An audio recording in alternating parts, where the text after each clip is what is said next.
స్వామివారు స్థాపించిన సేవా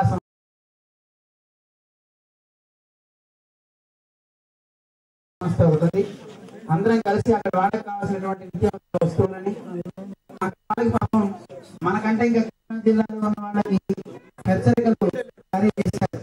మీకు వరద వస్తుంది, మీ సామాన్తో మీరు ఇక్కడి నుంచి ఇల్లు ఖాళీ చేయవలసింది అని. అయితే విన్నవాళ్ళు చక్కగా సామాన్ తీసుకుని వెళ్ళిపోయారు. కానీ కర్నూలు అటువైపు వాళ్ళకి పాపం ఎవరు హెచ్చరికలు కూడా చేయలేదు. అనుకోకుండా వరద రావటం, ఇంట్లో ఉన్నటువంటి సామాన్ అంతా పోవటం, చాలా ఇబ్బందులు ఎదుర్కొన్నారు అక్కడ. అటువంటి వాళ్ళకి అందరూ బియ్యం ఇస్తే స్వామివారు బియ్యం ఇస్తే చాలు కదా, వాళ్ళు వండుకోవడానికి కాస్త పాత్రలు కూడా ఇస్తే మంచిది అని గురువు గారు వాళ్ళు వండుకోవడానికి, ఒక కుటుంబంలో ఉన్నవాళ్ళు చక్కగా వండుకోవడానికి వీలైనటువంటి పాత్రలని, బియ్యాన్ని, దాంతోపాటు అక్కడ కరెంటు స్తంభాలు కూడా బోల్డని పోయినాయి. వాళ్ళందరికీ మరి దీపం ఉంటేనే కదా ఇంట్లో వెలుగుండేది. అందుకని కొవ్వొత్తులని, అగ్గిపెట్టెల్ని అన్నిటినీ కూడా అక్కడ అందించాం వికాస్ ప్రయోజన ద్వారా. అన్ని గ్రామాలు చేయలేకపోయినా కొన్ని గ్రామాలు అన్ని చేయడం జరిగింది. దాంతోపాటు కృష్ణా జిల్లాలో ఉన్నటువంటి మీ అందరినీ కూడా ఒకసారి స్వామి యొక్క ఆశీస్సులు అందిస్తూ మీ అందరికీ ధైర్యం చెప్పాలి అనే ఉద్దేశంతో స్వామివారు రాజమహేంద్రులో కార్యక్రమం ఉన్నప్పటికీ కూడా ఈరోజు కార్యక్రమం ఉంది. కానీ మా ముఖ్యం అంటూ స్వామివారు ఈరోజు రావడం జరిగింది. ఇక్కడ ఉన్నటువంటి లంకలన్నింటినీ కొన్ని ప్రాంతాల్లో ఎక్కడైతే కనుక బాగా విస్తృతంగా వరద బీభత్సానికి గురైన ప్రాంతాలు ఉన్నాయో ఆ ప్రాంతాన్ని చూస్తే ఇక్కడికి స్వామివారు ఏం చేశారు. నిజానికి మీరు చాలా అదృష్టవంతులు. ఈరోజు దీపావళి రోజున దీపాలన్నీ వెలుగు. అయితే చాలా మీ అందరూ ఎన్నో కోల్పోయినప్పటికీ ధైర్యంగా భగవంతుడు మీకు ఒక పెద్ద దీపాన్ని ఇచ్చాడు. మామూలుగా దీపం పెడితే అది మీ ఇంటి వరకు ఉంటుంది. కానీ గురువు గారని ఆచార్యులు నుండి ఒక దీపం మీ ఊరు రావటం, అందులో దీపావళి రోజున స్వామివారు అవతరించిన రోజు ఈరోజు ఇక్కడికి రావటం అనేది నిజానికి ఎన్ని కోట్ల రూపాయలు మనం ఖర్చు పెట్టినా ఏం చేసినా ఇక్కడికి రావడం అనేది సంభవం కాదు. అటువంటిది ఒక్కొక్కసారి ప్రకృతి విలయతాండవం చేసిన మన మంచికి. నిజంగా కృష్ణానది కనుక మీ ఊరు వచ్చి ముంచెత్తకపోతే ఈరోజు గురువు గారు ఇక్కడికి ఏం చేసి ఉండేవారా అంటే ఒకందుకు మనం మంచిదే అనిపిస్తుంది. అందువల్ల అటువంటి ఆచార్య స్వామి రావడం, వారి దివ్య దర్శనమే మనందరికీ మోక్షదాయకం. అటువంటి స్వామివారు ఈరోజు మీ ఊరు వచ్చారు స్వామివారి ఆశీస్సులతో. ఎందుకంటే మహానుభావులు పాదం పెడితే ఎలా ఉంటుంది అని చెప్పడానికి ఒక ఉదాహరణ, ఒరిస్సా మీ అందరికీ పేరు వినే ఉంటారు. ఒరిస్సాకి దగ్గరలో ఆంధ్ర బోర్డర్ అన్నమాట. అక్కడ ఒక ఊరు వెళ్ళాం. అక్కడ మొట్టమొదటిసారి ఆ ఊళ్ళో పాకల్లో నివసించే వాళ్ళు ఒక పెద్ద యజ్ఞం చేశారు, ధర్మపురి అని. అక్కడ స్వామివారు పర్యటన నిర్వహించారు. ఆ తర్వాత సంవత్సరం వాళ్ళందరూ అక్కడ ఉన్న పిల్లలందరూ మంచిగా చదువుకోవటం, అక్కడ పాఠశాలలు ఏర్పడటం. మళ్ళీ 2 సంవత్సరాల తర్వాత స్వామివారు అక్కడికి వెళ్ళేసరికి వాళ్ళ పిల్లలంతా కూడా దుబాయ్లోను, అమెరికా, మస్కట్ ఇలాంటి దేశాలన్నీ వెళ్ళి బాగా సంపాదించుకొని ఆ ఊళ్ళో అందరూ కూడాను ఉత్తమమైనటువంటి స్థానంలో ఉన్నారు. వాళ్ళందరూ ఇప్పటికి కూడా ఆశించేది ఏంటంటే ఒకసారి స్వామివారు వచ్చి వాళ్ళ ఊళ్ళో పాదం పెడితే చాలని ఆశిస్తున్నారు. అలాంటి గొప్ప శ్రీపాదం గురువు గారిది. అటువంటి స్వామివారు మన ఊరు రావటం నిజంగా ఈ ఊర్లో ఉన్న వారందరి యొక్క భాగ్యం. ఇప్పుడు స్వామివారు మీ అందరికీ అనుగ్రహ భాషణ చేస్తారు. విందురు గాని. జై శ్రీమన్నారాయణ.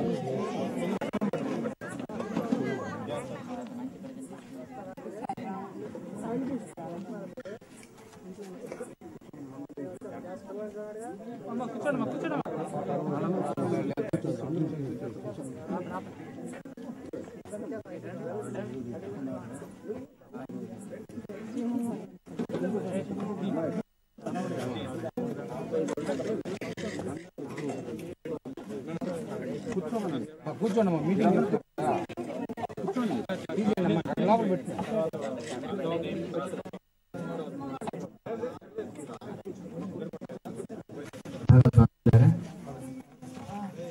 రకరకాలుగా రోజు వేళ అయితే ఇక్కడ ఏర్పడినటువంటి వరద బీభత్సం చేత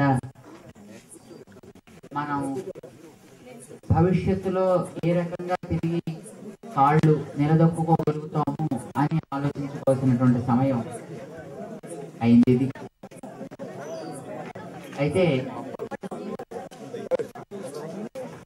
సామాన్యంగా చాలా మంది ప్రకృతి చేసినటువంటి విలయ తాండవం అని లేదు. మేము ఒక చోటికి వెళ్ళినప్పుడు, మహబూబ్ నగర్కి వెళ్ళినప్పుడు అక్కడ వాళ్ళు చెప్పారు, అయ్యా మేము ఏ భూమి మీద బతుకుతున్నామో ఆ నేలే మా మీద కన్నెర్ర చేసింది అని. అయితే మేము అలా అనొద్దంటూ ఉంటాం. ప్రకృతికి మన మీద ఎప్పుడు కోపం రాదు, భూమాతకి మన మీద ఎప్పుడు కోపం రాదు. దేన్ని నమ్ముకున్న వాడైనా ఇబ్బందుల పాలు కావచ్చు, కానీ ప్రకృతిని భూమిని నమ్ముకున్న వాడికి అది ఎప్పుడు కూడా ఉపద్రవాన్ని చేయదు.